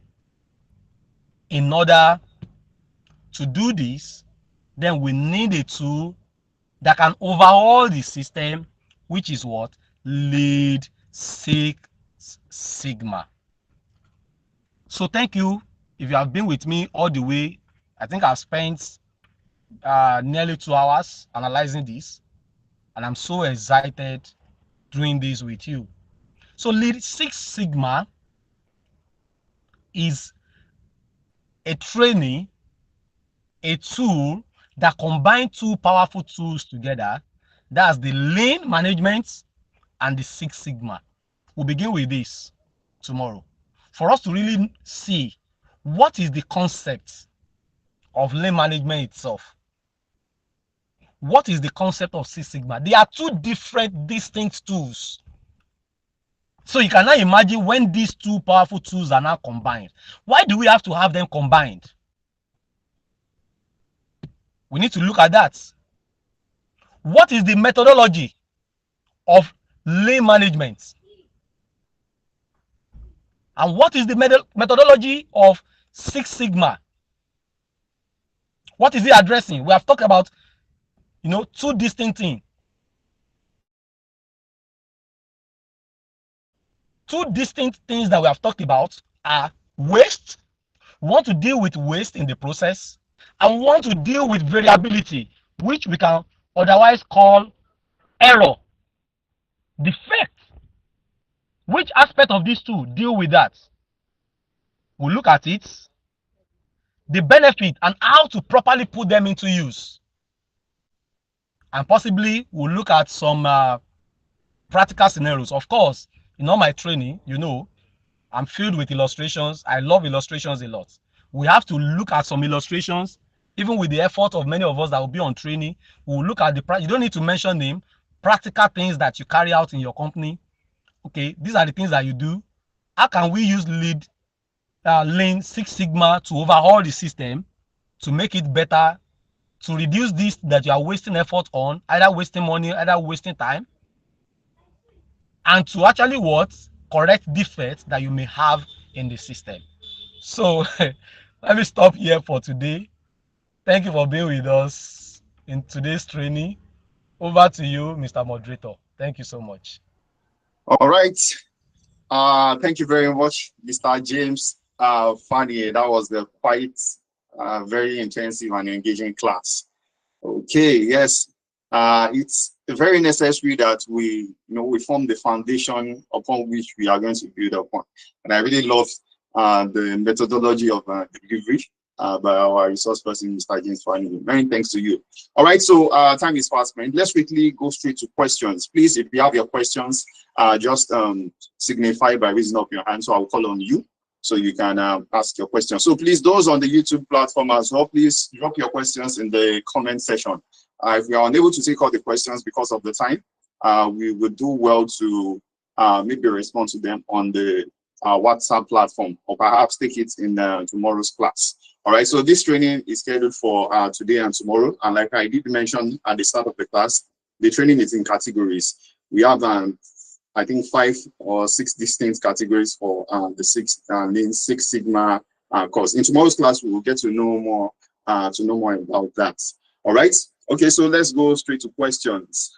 Okay.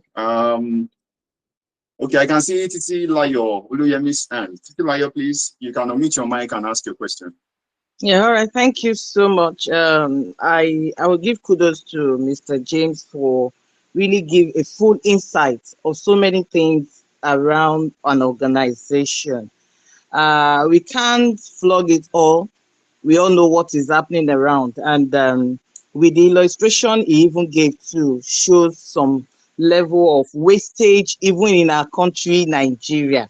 But let me come back to this. I'm looking at it that sometimes even as a salesperson, we put in all efforts. And I'm talking on the area of sales now, where he said, when you want to really see how you're doing, you will see the customer satisfaction, the report, the feedback, then the retention.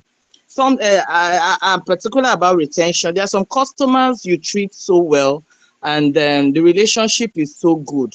But due to rating in other organizations, you did your perfect job with them, and you have a good relationship. The product you sold to them was a perfect one.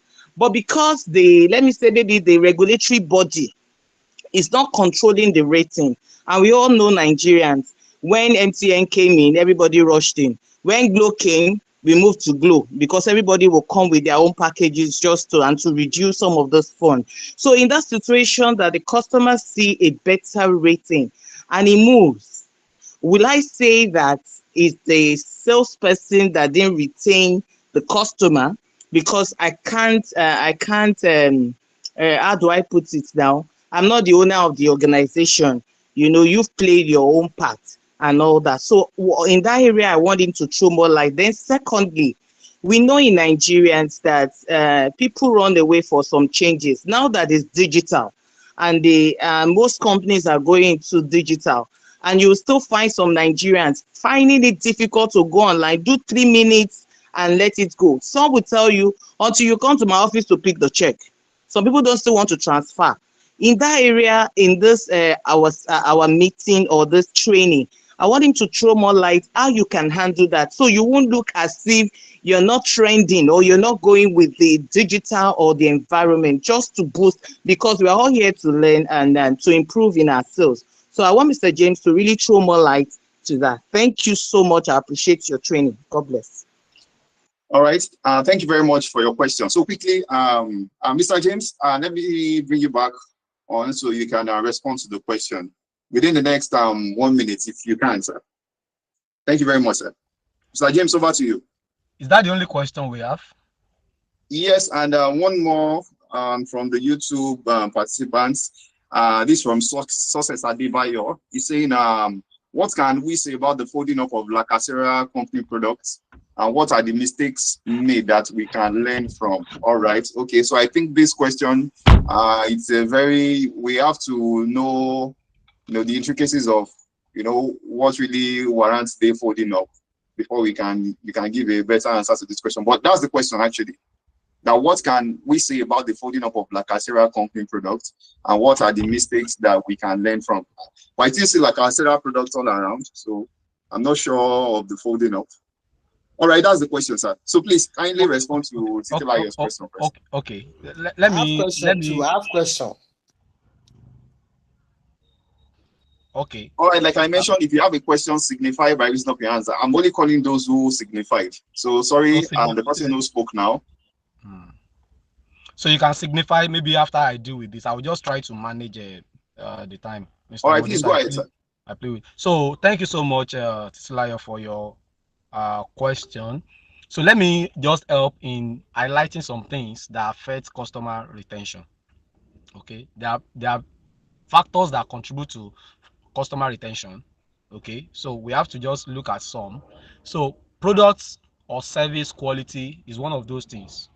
You may be producing, the best quality or delivering the best quality and yet lack customer retention, because you mentioned some things about customer relation.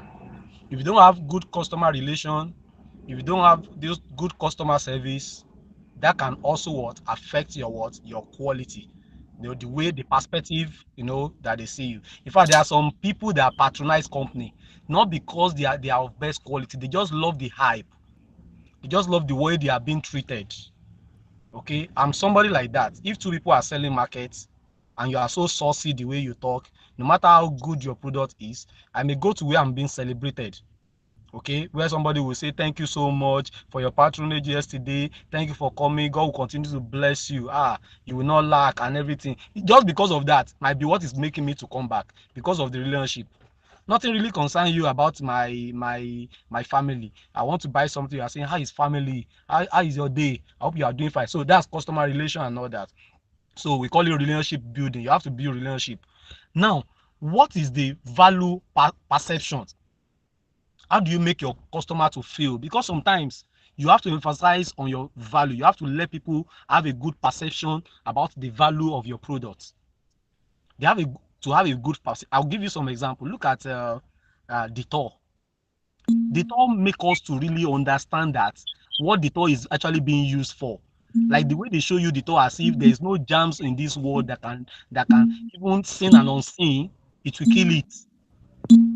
Look at the kind of advert Dettol normally raise. Look at the trending of the adverts. Look at what they created in our head as customer. Anytime you see, maybe toilet disease and everything, you believe that, if you put Dettol there, if they say the water is not clean, you say go and buy Dettol. Everybody in their mind now, they believe that no matter how unclean water may be, Dettol will actually solve the problem. They have actually registered something in our brain. They have registered the brand with a particular value perception. Trust me, you have to make your clients know why you are different. Like what you are talking about, rating and everything. MTN has to prove to me that when it comes to communication, telecommunication, I shouldn't think about any other brand than MTN. And trust me, there are many people that are loyal to MTN that even if some other brands raise anything like promo or anything whatsoever, we don't even look at it.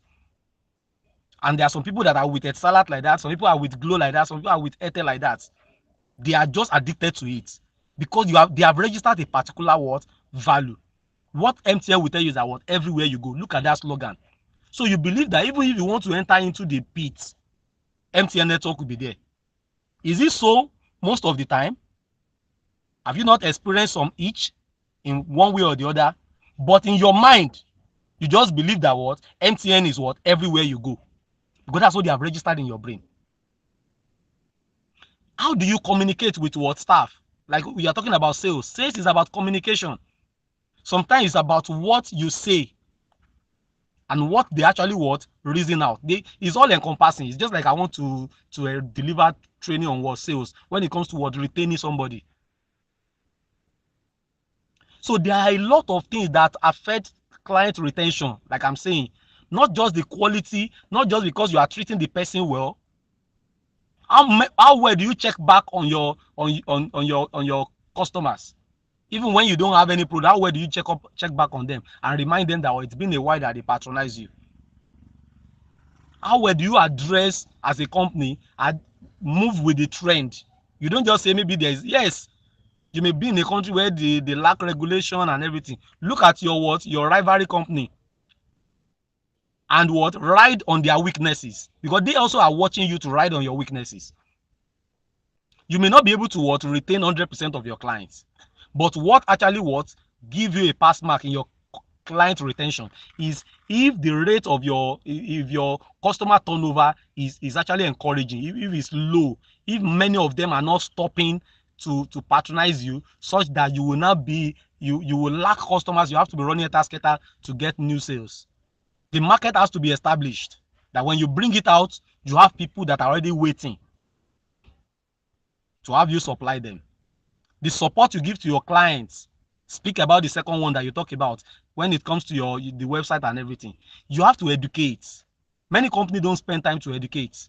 Many companies launch digital products and believe, and just in their mind, they think that it is simple enough for everybody to actually adjust to it. Not everybody. When they come, see, when you go to bank, I want to tell you, there are many people that come with their phone.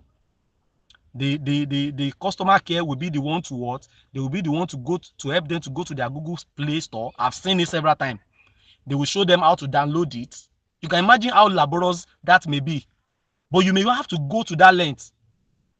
Many people are going to customer care. What they are coming there to do is for them to set up their their online banking. There is a unit for it. Why do they do that? Why can't they just say, oh, let them go on their Google Play Store now, they can download it now? You will show them how to do it. There are many people that built their website in a way that when you enter there, they will be showing you some icon, like the first user. You will see the arrow that will be pointing at direction of where you should navigate through. They will be showing you, tap on this. If you are playing a new game for the first time, if you have downloaded it, if you have experienced this before, you will know what I'm talking about. They will tell you this is what you need to press. They will tell you run. Once they show you once, they know that next time you are doing it, you have gotten acclimatized with it. So you don't assume a system that is simple enough. For the fact that they are not using it, show you that there is a problem. So you must find a way to educate them. It's very important. The other one about La Casera or no La Casera, there are many things. I'm not talking about La Casera now. And of course, with good information, La Casera is not, they are still in the market. You may just say that maybe it's less popular than you know or anything. And it's not only La Casera. And I'm not mentioning La Casera now. I just want to talk generally. What can actually affect a product to lose a face? If that is the case of La Casera, I don't know. But I want to talk generally. Now, a few things are things that we have mentioned. Quality. So you should judge in yourself now. If you are questioning that a particular product has gone down, if you know the taste then, check the taste now. Do you think it's the same? That's number one. Number two, if you are not able to actually cope with the rivalry companies, you are not able to actually maintain your uniqueness. If you don't have uniqueness, you will lose the market values. There are a lot of products that are coming out. A lot have been in existence before you. So if you cannot rival the market with providing unique values, you will lose your face as a product. You need to actually move with the trend. That's what you're talking about. You need to learn how to cope with blackmailing. There are blackmailing in the business world. Coca-Cola face it. There was a time you would think that Coca-Cola want to go down when they were shouting too much of sugar is killing Kinikon. I don't know if you remember that time, Dave. There was a lot of, they were just granting interview here and there for them to actually disclaimer, those things, they were talking about the benefit of Coca-Cola and everything. Because it's your, and whether you like it or not, that's the work of people that want to bring the company down. It happens. Some people bring a product down for them to actually rise. And the company we have done a training about organizational crisis management before. If you have attended that training, you will know what I'm talking about. There are organizational crises. Part of it is blackmailing. If you don't learn how to handle it, you are going to have a lot of problems. You must know when a particular word, blackmail or false information, is already spreading about your company and how to tackle it. You must come out, address the public, emphasize on your values, and drive sales. So it's very important. So part of those things might affect the product that you mentioned. I don't want to mention name. How do you cope with what? How do you keep your quality going? Cope with blackmailing, the rivals, okay? Can you sacrifice quantity? Look at Coca-Cola. How many times have they changed their bottle? They just want to get you what? Refreshed, like new. They just change the bottle for you. As the taste change, no. But you are seeing a new bottle, you are excited. Oh, this new bottle. Oh, I love their new bottle. Because of that, you want to buy. Like the one I told you, they are just rebranding now. Neighbors, homies, babies, babes, love, good husband, good wife. You can imagine I buy a good wife Coca-Cola. I will be excited, and when I see it, even if I don't need it, I'll say, give me that good wife. I want to surprise my wife when I get home. I want to show her I'm presenting you good wife Coca-Cola. So let me stop there. Thank you, All Mr. right. Moderator.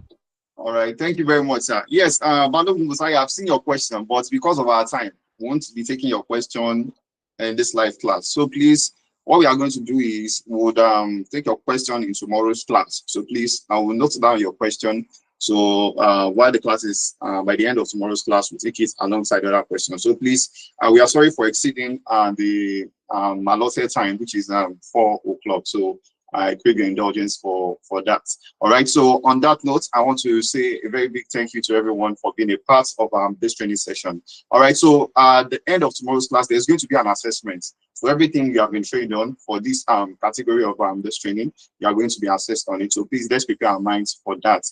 Every information relating to that and the certification for this training, leanSixSigma, and the category that we are taking, those informations will be dropped on the WhatsApp platform for your perusal. All right. So on that note, I want to say thank you to everyone. Please and please, your feedbacks are very important. We'd love to have your feedback on the WhatsApp platform. Please drop your feedbacks on the platform. If you have not subscribed to our YouTube channel, please do so. Ensure you subscribe there. There are lots of recorded classes that you can go through on that platform for your own benefits. So please, let's endeavor to do that. All right. So thank you very much, everyone. So we are going to be meeting here again. We'll be using the same classroom link tomorrow, and we are going to be converging the same time, that is 2 p.m. To 4 p.m. Nigeria time. All right. So till then, I wish you a very pleasant evening. Thank you very much, everyone. You can unmute your mic and tell me bye-bye. Bye. Thank you so much. Appreciate Right, it. thank you very much. Yeah. Bye. Thank you very much. God bless you. Please drop your feedback on the group, please. Your feedback on the training should go on the group.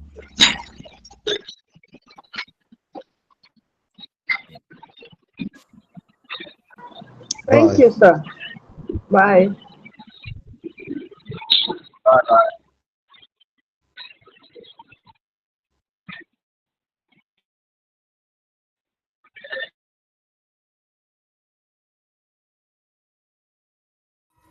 Bye.